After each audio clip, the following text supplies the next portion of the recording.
کریم کی شان بہت بلند ہے ہماری حالات سے، وہ کریم ہے، وہ مہربانی فرماتا ہے۔ نبی کریم صلی اللہ علیہ وسلم نے ارشاد فرمایا تھا کہ یہودی جو تھے وہ بال نہیں رنگتے، صحیح، تو حضور نے فرمایا فغیروہ کے الفاظ آتے ہیں کہ اس کا رنگ تبدیل کر دو، اچھا، یعنی آپ سفید داڑیاں نہ رکھو، یہود میں مل جل نہ جاؤ، ان سے فرق رکھو۔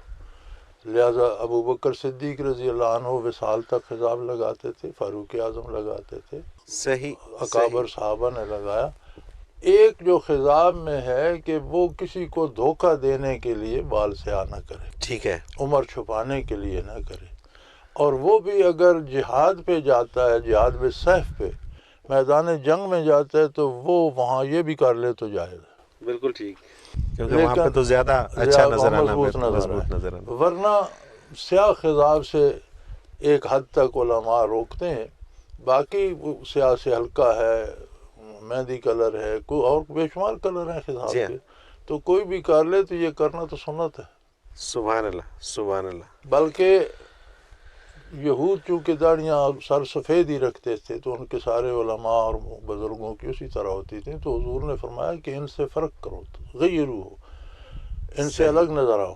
بالکل ٹھیک۔ تو پھر یہ جو بات ہے کہ سفید بالوں سے اللہ تعالیٰ کو حیا آتی ہے، اللہ تعالیٰ ہر ایک کے ہر ذرے کو جانتا ہے، بھائی اللہ کو پتہ ہے جس کے سفید ہیں وہ کیا اور جس کے سیاہ ہیں وہ کیا۔